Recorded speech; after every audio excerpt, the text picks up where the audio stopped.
Hello guys, అందరైతే ఎలా ఉన్నారు? నేనైతే మొన్నైతే ప్రశాంతంగా ఉన్నాను. ఈ రోజు అయితే చాలా కూల్ గా ఉన్నాను, ఎందుకంటే నేను వైజాగ్ లో ఉన్నాను. అది కూడా వైజాగ్ లో ఉన్న ఎరాడ బీచ్. ఈ బీచ్ పక్కనే ఒక టెంపుల్ లొకేషన్ ఉందన్నమాట. మేమైతే ప్రీ వెడ్డింగ్ షూట్ కోసం చెప్పి ఇక్కడికి వచ్చాం. పైగా మ్యారేజ్ సీజన్ అనేది అక్టోబర్ లో స్టార్ట్ అవబోతుంది కాబట్టి అందరూ ప్రిపేర్ గా ప్రీ వెడ్డింగ్ షూట్ కోసం చెప్పి ఇక్కడికి వచ్చారు. ఈ వైజాగ్ లో కనిపించే ప్రతి అందాన్ని మా కెమెరాలో క్యాప్చర్ చేయడానికి మేమైతే 400 కిలోమీటర్ల జర్నీ చేసి మేమైతే వైజాగ్ వచ్చాం, విజయవాడ నుండి. వైజాగ్ లో ఎన్నో లొకేషన్లు ఉండగా మేమైతే ఫస్ట్ వన్ ఇస్ బెస్ట్ గా అయితే టెంపుల్ అయితే చూస్ చేసుకున్నాం. ఇక్కడైతే టెంపుల్ కనిపిస్తుంది కదా, ఇదైతే సెట్ డిజైన్ అయితే కాదనమాట. ఇది ప్యూర్ గా దేవుడి కోసం డిజైన్ చేసి కట్టింది. గుడి కట్టి చాలా రోజులు అవుతున్నాయి, ఇక్కడ మాత్రం దేవుడికి ప్రాణ ప్రతిష్ఠ మాత్రం జరగలేదు. దాని మూలంగా చాలా మంది ఫోటోగ్రాఫర్లు గానీ క్లయింట్స్ గానీ బెస్ట్ ట్రెడిషనల్ షూట్ గా దీన్ని వాడుతున్నారు. ఈ ఎరాడ బీచ్ లోని ప్రతి లొకేషన్ మీరు వాడుకోవాలంటే కట్టాల్సింది 1000 రూపాయలు మాత్రమే. ఇప్పటిదాకా ఇక్కడ జరిగిన కంటెంట్ లోని behind the scenes a small BTS video for you.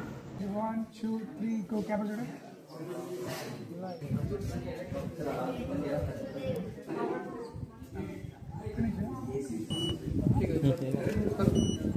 చూసారు కదా మా వాళ్ళంతా హార్డ్ వర్క్ చేస్తున్నారు. ఇక్కడ కనిపిస్తుంది కదా, ఏదైతే FX3 కెమెరా అనమాట. ఇదైతే సినిమాటిక్ లుక్ ఇస్తుంది ప్రతి కంటెంట్ కి.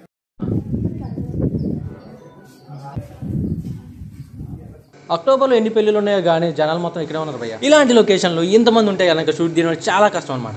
ఎందుకని కష్టం అంటున్నాను అంటే, మన క్లయింట్ మన కంటెంట్ కోసం షూట్ చేసేటప్పుడు వెనక ముందు పక్కన వెళ్తూనే ఉంటారనమాట. మనం వాళ్ళకి చెప్పలేక చచ్చిపోవాలి. Thanks for watching and do follow for more videos.